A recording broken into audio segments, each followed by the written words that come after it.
ఈ రోజు ఎక్కడున్నా అంటే మన హైదరాబాద్ లో 51 అడుగులున్న హనుమంతు వారి విగ్రహం దగ్గర 150 అడుగుల ఎత్తున్న కొండపై 51 అడుగుల హనుమంతుని వారి విగ్రహాన్ని ఇక్కడ మనం చూడొచ్చు. ఈ టెంపుల్ ని ఆకాశ్పురి హనుమాన్ టెంపుల్ అని కూడా అంటారు.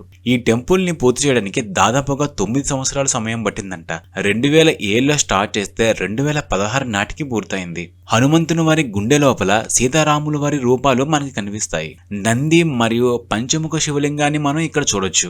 ఎదురెదురుగా ఉన్న విగ్రహాలు చూడడానికి చాలా బాగుంటాయి. చుట్టూ చాలా విశాలంగా పీస్ఫుల్ గా ఉంటుంది.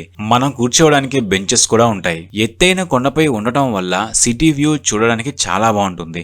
దూరంగా చార్మినార్ కూడా కనిపిస్తుంది. ఇక్కడ ఎంట్రీ దగ్గర గుహ లోపలికి వెళ్లే దారి ఉంటుంది. ఈ గుహ లోపల రాళ్ల మధ్యలో ఉన్న హనుమంతుని వారికి ఇక్కడ పూజలు చేస్తూ ఉంటారు. ఈ టెంపుల్ కి వీలైతే ఈవినింగ్ టైమ్ లో వెళ్ళడానికి ట్రై చేయండి. ఎగ్జాక్ట్ లొకేషన్ అండ్ టైమింగ్స్ కింద కమెంట్ లో మెన్షన్ చేశాను చూడండి. ఇలాంటి మరిన్ని వీడియోస్ కోసం మా పేజ్ అయితే ఫాలో అయిపోయింది. Thank you.